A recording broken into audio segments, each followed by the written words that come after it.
ఇలాంటి గౌరవం వేసి అందుకే సాగుకూరు సలహా చెప్పాను. సాగుకూరు ఇప్పుడు ఎమర్జెన్సీగా చెప్పకూడదని ఊరుకోవాలి. ఇప్పుడు గాలి కంటే వేగంగా ప్రయాణం చేసేది ఏంటంటే ఫోనే ఉత్తరాలు.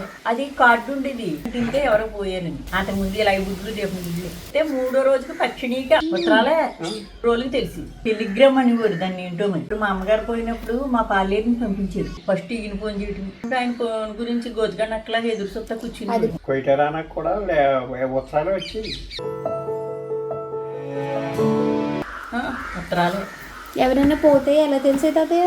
అది కార్డు ఉండేది 5 పైసలు 15 పైసలు కార్డు ఉండేది. ఆ కార్డుకి 4 పక్కల ఇంకంటే తింటే ఎవరో పోయారని ఏంటి ఇంకు ఉండేది రాసుకుని ఇంకు ఉండేది కదా. ఆ ఇంకు కానీ నలుపు కాటికి కానీ అంటుంటే పోయినట్టు లెక్క. దేనికి? ఎవరైనా పోయారనుకో ఆ ఉత్తరం పోస్టులో ఎత్తే 3వ రోజుకి పక్షిణీకి అందాలి అని పోయిన రోజుని రాసేసేవాడు పక్షిణీ ఉన్నవాడికి. మామూలుగా 11వ రోజు వచ్చి తతంగం వాళ్ళకి ఏం చేసేవారంటే పక్షిణీ అయ్యాక వేసేవాడు. అంటే మనం పోయినట్టు మన బంధువులు దగ్గరోళ్ళు వాళ్ళకి తెలియాలి కాబట్టి వాళ్ళు పక్షిణీలో ఉంటారు కాబట్టి పాపం కాబట్టి తెలియజేసేవాడు. 3వ రోజు స్నానం చేసేది. ఎవరైనా చనిపోతే త్వరగా తెలిసేది కాదే. 3 రోజులకి తెలిసింది. వాళ్ళు ఉత్తరం మనకి వేసేటప్పటికి పోస్టల్లో రాజోల తాలూకా ఇలా వచ్చేటప్పటికి పశ్చిమ గోదావరి జిల్లా భీమవరం అనేటప్పటికి 3 రోజులు చాలుతుంది.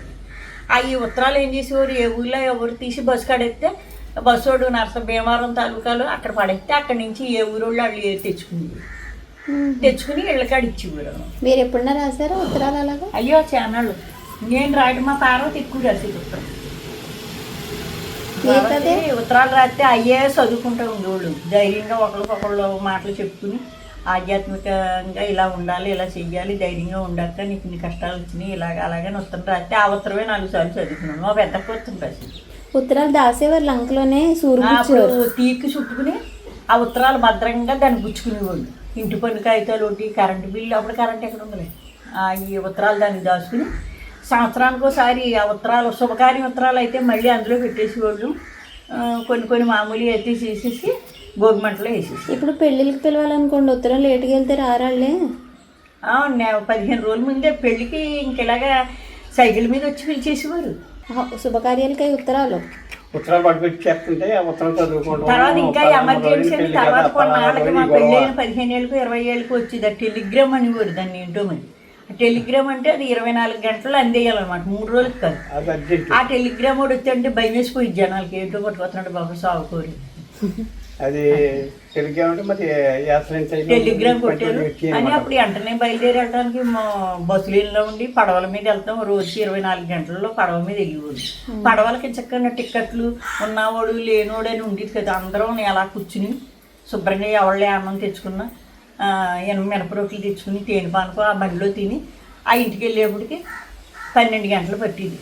ఇక్కడ బోన్కాడ నుంచి మన రామచంద్రపురం రాయచెట్టు కాడికి వెళ్ళేప్పుడు 12 గంటలు పట్టింది. ఆహాయం అంట. ఇంకెవరు చనిపోయిన తర్వాత వాళ్ళని కాల్ చేశాక మీకు తెలుస్తుంది. అంతే బాగా తక్కువ ఉంటుంది. అప్పుడు కాళ్ళు తెచ్చి ఇచ్చుకుని ఆ భోజనాలు తిని వాళ్ళకి కీడు బట్టలు పెట్టవలసి వస్తే ఆ తతంగాలు చేసుకుని వచ్చేవాడు. కాదమ్మా, అలాంటి వాటిల్లో చాలా బాధ కలిగించిన ఉత్తరం ఏది? ఏమో నాకు అలా అనిపించలేదు. అప్పుడు మా అమ్మగారు పోయినప్పుడు మా పాలేరుని పంపించేది. నేను రామతో ఉంటున్నాను. అమ్మగారు ఎక్కడ పోయారు, మీరు ఎక్కడ ఉన్నారు? నేను అప్పుడు సైనెట్ పిల్ల అత్తోరింటికాడ ఉన్నాను. పెద్ద మనిషి అయ్యాను అప్పుడే పంపించారు నన్ను. మా అమ్మ నన్ను 3 నెలలు 15 సంవత్సరానికి కాపురానికి పంపించారు. పెద్ద మనిషి అయ్యాకనే అమ్మ పోయిందని కౌరొచ్చింది. ఆవిడకి రక్తపోటు కింద వచ్చి బీపీ ఎక్కువైపోయి అప్పుడు రక్తపోటు అంటే ఏంటో తెలియదు. మా అమ్మ దెబ్బలాడు డాక్టర్ చెప్పేవాడు, జొన్నాల రామకృష్ణ ఆడంటే ఉండేవాడు. అది చెప్తే ఏంటో రక్తపోటు అంట. రక్తపోటు ఎలా అవుతుందంటే అలాగే జరిగింది. మా అమ్మ పాలేరు వచ్చి చెప్పారా? పాలేరుని పంపించేవారు, మాదిగోడిని పంపించేవారు సాగు కబురు చెప్పడానికి. అందుకే సాగు కబురు సలహా చెప్పాను. సాగు కబురు ఇప్పుడు ఎమర్జెన్సీగా చెప్పకూడదని పూర్వం 3వ రోజుకి పక్షిని వాళ్ళకి అందజేసేవాడు. అంటే ఆడు అవతరం రాగానే నీళ్ళు వస్తుంటే సరిపోయేది. తెలిస్తే పాపం, తెలియకపోతే పాపం లేదు కదా. కంటితో చూస్తే పాపం, కంటితో చూడకపోతే పాపం లేదు కదా. అలాగా కబురు వచ్చేవాడికి మనం ఈ 3 రోజులు ఏం జరిగింది ఏదో కొంచెం దగ్గరోళ్ళకి అవినీతి కానీ కళలో స్వప్నాల్లోని ఎవరో పోయినట్టు చేసినట్టు తెల్లవారుజాము కళ వచ్చిందని ఆందోళన పడతా ఉండేవాళ్ళు. అంతే తప్ప కానీ ఇప్పుడా అయ్యో గాలికంట ఏకంగా వచ్చేస్తాను. గాలికంట వేగంగా ప్రయాణం చేసేది ఏంటంటే ఫోనే. అన్నిటికంటే వేగమైంది ఏది అంటే గాలి. కాదమ్మమ్మ, పావురాలు ఉత్తరాలు లేకముందు పావురాలు అయ్యాను. అంతకుముందు మహారాజు కథల్లోనంట మహారాజుల దగ్గర ఉండి అంట ఆ పావురాలు. మీరు ఉన్నప్పటి నుంచి ఉత్తరాలు వచ్చేసినాయా? ఉత్తరాలు వచ్చేసినాయి. అయినా అది పావురాల్ని పెంచాలంటే ఓ మాదిరోడు సరిపోడు. అట్లకి ట్రైనింగు, అట్లకి విద్య, ఫలానా అన్ని నేర్పాలి. నేర్పితేనే అవి మహారాజుల దగ్గర నుంచి ఆ పావురాలు వచ్చి కొయిటరానికి కూడా ఉత్తరాలు వచ్చి ఉత్తరాలే. అక్కడ ఎన్ని రోజులు పట్టేది? అది వేరు ఉత్తరం కాదు, అది ఇంగ్లాండ్ కవర్ అని వేసింది. England cover. మరి ఇంగ్లాండ్ నుంచి వచ్చినాయి మా కవర్లో. అప్పుడు స్టోరీ అంతా లోపల రాసి 4 పొరలు ఇలా మడతెట్టి దానికి మళ్ళీ స్టాంపు బిళ్ళ వాళ్ళ దగ్గరికి వెళ్తే అంటించేవారు. ఇది కొయిటే వెళ్ళాలి అని. కొయిటే స్టాంపు బిళ్ళ అంటింటే అక్కడికి వెళ్ళేదాన్ని. ఎన్ని రోజులు పట్టేది? 11 రోజులు. 11 రోజులు 10 రోజులకు వచ్చినాయి. 10 రోజులు 10 రోజులకు వచ్చి అది అమ్మ ఈ ఫ్లైట్లు ఈ బస్సులు లేనప్పుడు ఉత్తరాలు ఎలా వచ్చి ఎంత టైం పట్టేది? వాడాల మీద వెళ్ళిపోను. అప్పుడు ఎంత పట్టే కాదు తాతయ్య, ఇప్పుడు ఊరికి మీరు బస్సులు వేసేస్తారన్నారు కదా, బస్సులు లేకముందు ఎలాగా అని. ఇప్పుడు మనకి ఆ భీమవరం తాలూకు ఉంది కదా, భీమవరం తాలూకు అంటే అక్కడికి వచ్చేస్తాయి. అలా అని కాదు, బస్సులు లేనప్పుడు కూడా అది గవర్నమెంట్ జీపుల నుండి ఉత్తరాలు దాంట్లో వచ్చి ఉండేది. అవి లేకముందు ఇంక బండి రోజు పట్టుకొచ్చేవాడేమో. పట్టుకొచ్చేవాడు టపా బండి రోజు ఈ ఊరి నుంచి ఆ ఊరికి ఒక తాలూకా. ఇప్పుడు రావులపాలెం పడగట్ల పిల్ల ఉత్తరం వేసేవాడుకో, ఇది భీమవరం తాలూకాలో చేరాలంటే ఆ బస్సుకి ఇస్తే ఆ కాగితాలన్నీ ఒక కాపీ కలర్ కింద ఉండేది మూట. దానికి సీల్ వేసేసి, ఇప్పుడు చూడు ఈ ఇల్లు బంధించేస్తున్నామని సీల్ ఎలా వేస్తారు, అలా సీల్ వేసి స్టిక్కర్ వేసేసి పంపేవారు. బస్సులో ఎత్తే ఆ మూట భీమవరాన్ని అప్పుడు ఈ ఊరోడు వెళ్ళి ఆ ఊరోడు వెళ్ళి ఏ ఊరు వెళ్ళి మూట ఆ ఊరు తీసుకుని ఏరుకుని సంచులు వేసుకుని ఇంటింటికి వచ్చి ఇచ్చేవారు. వాళ్ళు కూడా కాకి బట్టలే.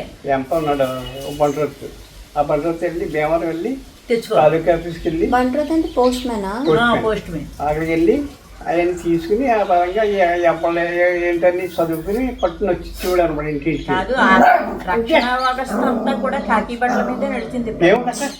ప్రతి ఉద్యోగం కూడా రక్షణ వ్యవస్థ అంతా కూడా దేశ సరిహద్దులు కాపాడు బట్టల కంటే దేశ సరిహద్దులు కాపాడే వాళ్ళకంటే ఏ వ్యవస్థకైనా కాకి బట్టలే ప్రసిద్ధి. రక్షణ బట్టలు బండ్రోతికి కూడా అతనే అయ్యే కాకి బట్టలే. కాకి బట్టలే. డబ్బులు పంపించారా అట్లా? లెటర్లో డబ్బులు పంపించారా? మనీ ఆర్డర్లు అని పంపివ్వరు. మరి దొబ్బేసేవారు కాదు? దొబ్బడానికి వీల్లేదు. అలా 1-2 జరిగినా వాళ్ళ ఉద్యోగాలు ఊడిపోయింది. నరసాపురం ఆఫీస్కి వెళితే వాళ్ళు అక్కడి నుంచి టెలిగ్రామ్ ఇస్తే ఇలాగ పలానా చెక్ అక్కడికి వచ్చిందంటే నరసాపురం వెళ్ళి తెచ్చుకుని టేక్సెట్టిపాలెం బ్యాంకులో మార్చుకుని డబ్బులు తెచ్చుకుని. ఫస్ట్ ఫోన్ ఎవరితో మాట్లాడారు తాతయ్య? మీరు అమ్మమ్మ మీరు ఎవరితో మాట్లాడారు ఫస్ట్ ఫోను? అక్కడి నుంచి రామింటికి వచ్చింది. ఫోటో రామింటికి. మీకు గుర్తుందా ఫస్ట్ మీరు ఎవరితో మాట్లాడారో ఫోను? అమ్మనే పిల్లలు అందరిని అడిగేవాళ్ళు. మీరు ఫస్ట్ ఫోన్ ఆయన ఫోన్ చేసినప్పుడు ఆయన ఫోన్ గురించి గోతుగన్నట్లాగా ఎదురు చూస్తా కూర్చుని. అది కాదమ్మమ్మ, ఫస్ట్ మీకు ఎవరు ఫోన్ చేశారు? తాతి కోయిటా విషయం మర్చిపోండి. ఫస్ట్ మీకు ఎవరు ఫోన్ చేశారు? ఎవరితో మీరు టెలిఫోన్లో మాట్లాడారు? నాకు అసలు ఏం తెలియదు. ఫస్ట్ ఈయన ఫోన్ చేయటం, రామన్న గారు సుధా సుని వాళ్ళని ఫోన్లు చేస్తా ఉంటే అక్కడ ఎక్కడెక్కడ చూసేవాళ్ళు. అందులో మనుషులు ఉంటారేమో. అసలు టీవీ ఉన్నప్పుడు కూడా టీవీలో మనుషులు ఉంటారని చెప్పింది. ఇంత మనుషులు ఎలా ఉంటారు అనుకునేది. ఇప్పుడు చిన్నపిల్లలు కూడా తెలుసు. అసలు తర్వాత మంగటైమమ్మ పెళ్లి చూపులకి పెళ్లి కొడుకుని అమెరికాలోని పెళ్లి కూతుర్ని ఇక్కడ వీడియోలో చూపించేస్తున్నారంటే ఏంటి అలాగే చూపించేస్తారా? ఎక్కడో దేశానంటే పెళ్లి కొడుకు ఉన్నారంటే ఇక్కడ పెళ్లి కూతురు ఉన్నట్టు చూపించేస్తున్నారంటే అయిపోయి అలాంటివి కూడా మన దేశానికి వచ్చేస్తాయి కొన్ని ఇప్పుడు అనుకునేవి. టీవీలో అనుకునే వాళ్ళు ఇంత బొమ్మలు బావగారండి బాగున్నారండి బావగారు కబుర్లు వచ్చేవాడికి మా నాన్న దండోరు వీళ్ళందరూ వచ్చేవారు. మా నాన్నే ముందు కొన్నారు. మా నాన్నకి అలాంటి ఇష్టం. ముందు కొంటాం, ముందు కరెంట్ పెడతాం, ముందు గడియారం కొంటాం. అవన్నీ బంగారాజు గారి ఇంటికి తర్వాత గాజరాజు గారి ఇంటికి. అప్పుడు తర్వాత ఉన్నవాళ్ళు కొనుక్కున్నారు. అందరూ వచ్చి మా అమ్మ కరెంటు ముండల్లారా పట్టబొగుల్లా కనిపించాను. కరెంటు చింపిరి సెట్లు వేసుకుని ఉండకండి. నేను మళ్ళీ సాయంత్రం 5ంటికి ముస్తాబు చేసేవారు మా అమ్మ. 5ంటికి కనిపించాయేమో. అంతకుముందు ఇలా 5 గుడ్లు రేపు గుడ్లు ఆడి